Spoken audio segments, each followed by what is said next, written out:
एका तरुणाने जगाला भारताची खरी ओळख करून दिली, ज्याने पाश्चात्य जगाला हिंदू धर्म, वेदांत आणि मानवतेचा खरा अर्थ समजून सांगितला. ज्याच्या एका भाषणाने हजारो लोक उभे राहून टाळ्यांचा कडकडाट करत होते आणि ज्याने प्रत्येक भारतीयाच्या मनात आत्मविश्वासाची ज्योत पेटवली. ते महान व्यक्तिमत्व म्हणजे स्वामी विवेकानंद. आजपासून सुमारे 150 वर्षांपूर्वीचा भारत देशावर ब्रिटिशांचे साम्राज्य होते. गरिबी, अज्ञान, सामाजिक विषमता आणि परकीय गुलामगिरीमुळे भारतीयांचा आत्मविश्वास खचला होता. जग भारताकडे गरीब, मागासलेला आणि अंधश्रद्धाळू देश म्हणून पाहत होते.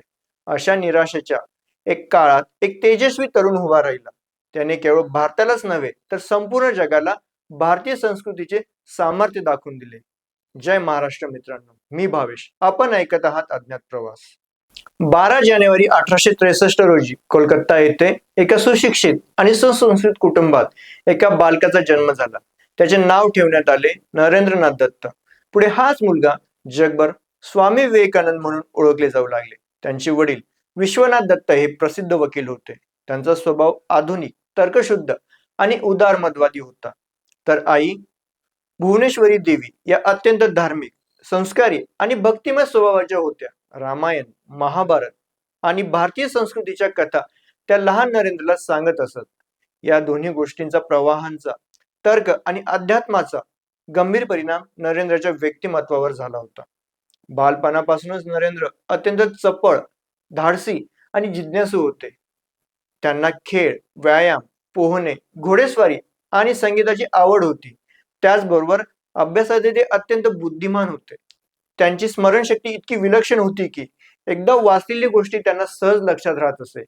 शाळेत असताना नरेंद्र अनेक प्रश्न विचारत असत. देव आहे का? असेल तर तो का दिसत नाही? जीवनाचा खरा उद्देश काय आहे? अशा प्रश्नांची त्यांच्या मनात सतत खळबळ माजलेली असे. अनेक विद्वान, संत, धर्मगुरूंना त्यांनी एकच प्रश्न विचारला, तुम्ही देवाला पाहिलं आहे का? पण समाधानकारक उत्तर कोणाकडेच मिळत नव्हतं. काळ पुढे सरकत होता. नरेंद्र यांनी पाश्चात्य तत्वज्ञान, विज्ञान, इतिहास आणि साहित्याचा सखोल अभ्यास केला. वेद, उपनिषद, भगवद्गीता आणि भारतीय तत्वज्ञानाचाही अभ्यास केला. त्यांच्या मनात विज्ञान आणि अध्यात्म यांचा सुंदर समतोल निर्माण झाला होता. पण तरीही त्यांचा शोध संपला नव्हता. त्यांना अशी व्यक्ती हवी होती जी केवळ देवाबद्दल बोलणार नाही तर देवाचा प्रत्यक्ष अनुभव सांगेल. एक दिवस त्यांच्या काही मित्रांनी त्यांना दक्षिणेश्वर काळी टेम्पल येथे राहणाऱ्या एका साध्या पुजाऱ्याबद्दल सांगितले. त्या पुजाऱ्याचे नाव होते रामकृष्ण परमहंस. नरेंद्र प्रथमच त्यांना भेटले. त्यांच्या मनात शंका होती. हे इतरांसारखेच असतील असे त्यांना वाटत होते. पण जसे ते समोर आले, रामकृष्णांनी नरेंद्राकडे प्रेमाने पाहिले. जणू अनेक जन्मांचे नाते पुन्हा समोर आले होते. काही क्षण शांततेत गेले आणि नरेंद्र यांनी तोच प्रश्न पुन्हा विचारला, महाराज, तुम्ही देवाला पाहिलं आहे का? रामकृष्ण परमहंस हे क्षणभरही न थांबता म्हणाले, हो, अगदी मी जसं तुला पाहतो आहे तसा. त्याहून अधिक स्पष्टपणे मी देवाला अनुभवतो. नरेंद्र यांच्या हृदयात वीज चमकल्यासारखे उतरले. आयुष्यात पहिल्यांदाच कोणीतरी देवाबद्दल कल्पना नव्हे तर अनुभवातून बोलत होते. सुरुवातीला नरेंद्र यांनी त्यांची अनेक प्रकारे परीक्षा घेतली, तर्क मांडले, प्रश्न विचारले, विरोध केला. पण प्रत्येक वेळी रामकृष्णांनी रागाने नव्हे तर प्रेमाने उत्तर दिले. त्यांनी नरेंद्रला काही अंधश्रद्धा शिकवली नाही. त्यांनी अनुभवातून सत्य शोधायला शिकवले. हळूहळू नरेंद्र यांना जाणवू लागले की त्यांच्या आयुष्याचा खरा मार्ग त्यांना सापडला आहे. रामकृष्ण हे केवळ गुरु नव्हते तर ते त्यांच्या जीवनातील प्रकाश होते. पण नियतीची परीक्षा अजून बाकी होती. 1884 मध्ये नरेंद्र यांच्या वडिलांचे अचानक निधन झाले. घरावर आर्थिक संकट कोसळले. कुटुंबाच्या उदरनिर्वाहाची जबाबदारी त्यांच्या खांद्यावर आली. अनेक दिवस घरात अन्न नव्हते. नोकरीसाठी त्यांना असंख्य प्रयत्न केले पण यश मिळाले नाही. या कठीण काळातही त्यांनी आपल्या स्वाभिमानाशी तडजोड केली नाही. ते गुरूंकडे गेले. रामकृष्णांनी त्यांना कालिका मातेकडे जाऊन धन मागण्यास सांगितले. पण जेव्हा नरेंद्र देवी समोर उभे राहिले तेव्हा त्यांच्या ओठांवरून शब्द बाहेर पडले, हे माते, मला धन नको, वैभव नको, मला ज्ञान दे, भक्ती दे, विवेक दे आणि मानवतेची सेवा करण्याची शक्ती दे. हीच त्या तरुणाची खरी ओळख होती. काही वर्षांनंतर रामकृष्ण परमहंस यांना गंभीर आजार झाला. त्यांच्या अखेरच्या दिवसात नरेंद्र आणि इतर शिष्यांनी त्यांना अहोरात्र सेवा केली. शेवटी गुरूंनी नरेंद्र यांच्या हातात एक महान कार्य सोपवले. तू जगाला भारताचा आध्यात्मिक संदेश दे. प्रत्येक माणसात देव पहा. मानव सेवेलाच ईश्वर सेवा समज. गुरूंच्या महासमाधीनंतर नरेंद्र यांनी संन्यास स्वीकारला. त्यांना नवीन नाव मिळाले, स्वामी विवेकानंद. त्या दिवसापासून नरेंद्रनाथ दत्त यांचा अंत झाला आणि एका युगपुरुषाचा जन्म झाला, जो संपूर्ण जगाला भारताची आध्यात्मिक शक्ती दाखवून देणारा होता. 1892 मध्ये भारताच्या अखेरच्या टोकाला म्हणजेच जिथे त्यांनी ध्यान केले ती जागा विवेकानंद रॉक मेमोरियल जवळील खडकावर गेले. समुद्राच्या मध्यभागी असलेल्या त्या खडकावर त्यांनी सलग 3 दिवस आणि 3 रात्री ध्यान केले. त्या ध्यानात त्यांनी भारताचा भूतकाळ, वर्तमान आणि भविष्य जणू एक दृष्टिक्षेपात पाहिलं. त्यांच्या मनात एक संकल्प जन्माला आला, भारताला पुन्हा जागा करायचं, भारतीयांना त्यांच्या शक्तीची जाणीव करून द्यायची आणि जगाला सांगायचं की भारत हा केवळ साप गारुड्यांचा देश नाही, तर अध्यात्म, विज्ञान, सहिष्णुता आणि मानवतेची भूमी आहे. याच संकल्पनातून शिकागोला जाण्याचा निर्णय झाला. पण हा प्रवास सोपा नव्हता. प्रवासासाठी पैसे नव्हते. अनेक राजे आणि भक्तांच्या मदतीने आवश्यक निधी जमा झाला. अनेक अडचणींवर मात करत ते समुद्रमार्गे अमेरिकेकडे रवाना झाले. शिकागोमध्ये पोहोचल्यावर आणखी एक संकट उभं राहिलं. परिषदेसाठी नोंदणीची मुदत संपली होती. त्यांच्याकडे अधिकृत निमंत्रण नव्हते. पैशाची कमतरता होती.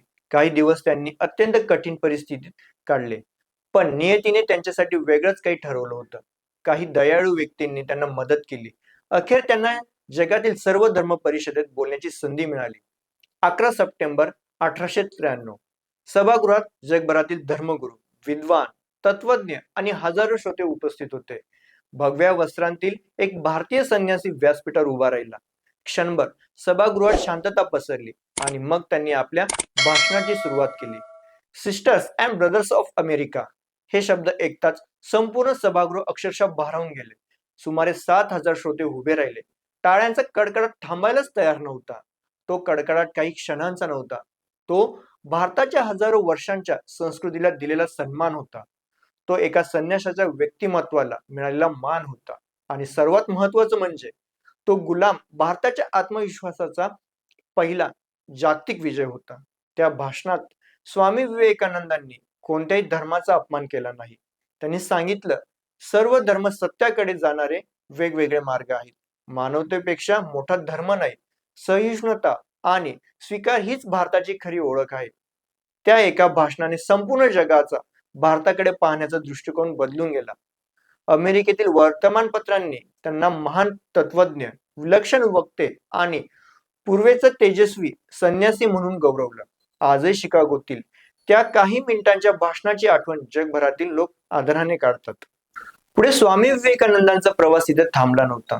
खरं तर आता त्यांच्या जागतिक कार्याची खरी सुरुवात होणार होती. शिकागो मधील त्या ऐतिहासिक भाषणानंतर स्वामी विवेकानंद हे एका रात्रीत संपूर्ण जगात प्रसिद्ध झाले. कालपर्यंत त्यांना कोणी ओळखत नव्हतं, ते आता पाश्चात्य जगातील विद्यापीठे, सभागृहे, विचार मंचांवर आदराने आमंत्रित केले जाऊ लागले. अमेरिका आणि युरोपमधील हजारो लोक त्यांच्या व्याख्यानांना गर्दी करू लागले. त्यांना आश्चर्य वाटत होते की भारतासारख्या गुलाम देशात इतका विद्वान, तेजस्वी आणि प्रभावी विचारवंत कसा निर्माण झाला. स्वामी विवेकानंदांनी कधी धर्मांतेचा प्रचार केला नाही. त्यांनी जगाला वेदांत शिकवला. एकात्मतेचा, प्रेमाचा आणि मानवतेचा संदेश देत ते म्हणत, प्रत्येक जीवामध्ये परमेश्वर आहे. माणसाची सेवा हीच ईश्वर सेवा आहे. त्यांनी स्पष्ट सांगितले की भारताची शक्ती तलवारीत नाही, तर त्याच्या अध्यात्मात आहे. पण त्याच वेळी त्यांनी भारतीयांना एक कठोर सत्यही सांगितले, केवळ भूतकाळाचा अभिमान बाळगून भविष्य घडत नाही. शिक्षण, चारित्र्य, विद्वान आणि परिश्रम यांची जोड आवश्यक आहे. त्यांच्या व्याख्यानांमुळे अनेक पाश्चात्य विद्वान भारतीय तत्वज्ञानाकडे आकर्षित झाले. योग, ध्यान, वेदांत आणि भारतीय आध्यात्मिक विचारांचा जागतिक स्तरावर नवी ओळख मिळाली. आज जगभर योग आणि ध्यानाचा जो प्रसार दिसतो, त्यामागे स्वामी विवेकानंदांचा कार्याचा मोठा वाटा मानला जातो. 1897 मध्ये भारतात परतल्यावर त्यांचे भव्य स्वागत झाले. पण त्या स्वागताने ते भारावले नाही.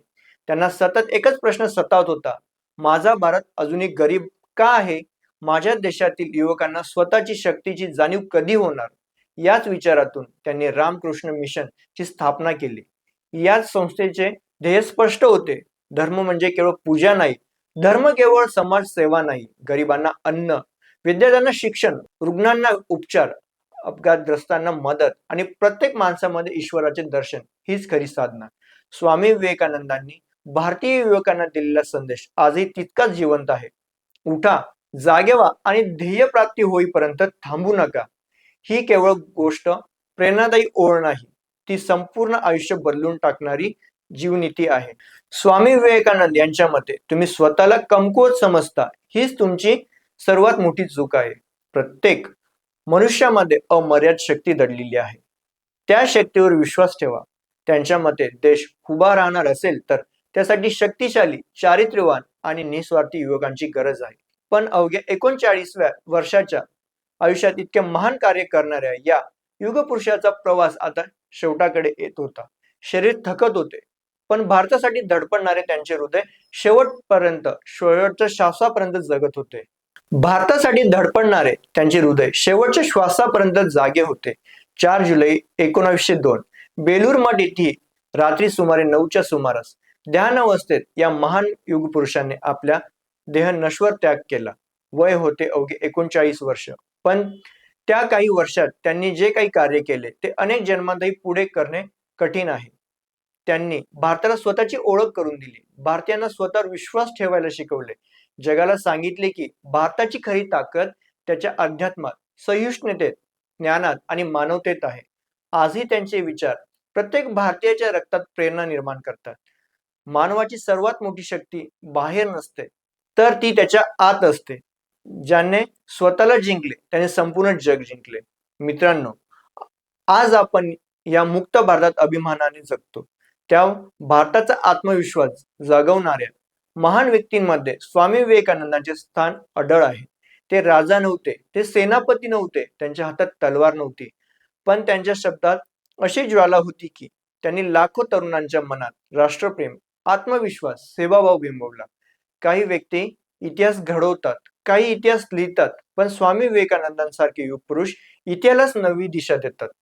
आणि म्हणूनच जोपर्यंत या पृथ्वीवर मानवता, ज्ञान, राष्ट्रप्रेम आणि आत्मविश्वास जिवंत राहील, तोपर्यंत स्वामी विवेकानंद हे केवळ एक नाव राहणार नाही, तर ते प्रत्येक भारतीयाच्या हृदयात प्रज्वलित राहणारी एक अखंड ज्योत असतील. अशा या महान युग पुरुषाला आमच्याकडून त्रिवार वंदन. आजचा हा व्हिडिओ तुम्हाला प्रेरणा देऊन गेला असेल तर स्वामी विवेकानंदांचा एक विचार तुमच्या आयुष्यात नक्की उतरवा.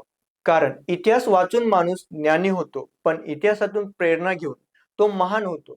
व्हिडिओ आवडला असेल तर लाईक करा, तुमच्या मित्रांपर्यंत हा व्हिडिओ नक्की शेअर करा आणि अशाच प्रेरणादायी माहितीसाठी चॅनलला सबस्क्राईब करायला तसेच बेल आयकॉन दाबायला विसरू नका. धन्यवाद. जय महाराष्ट्र.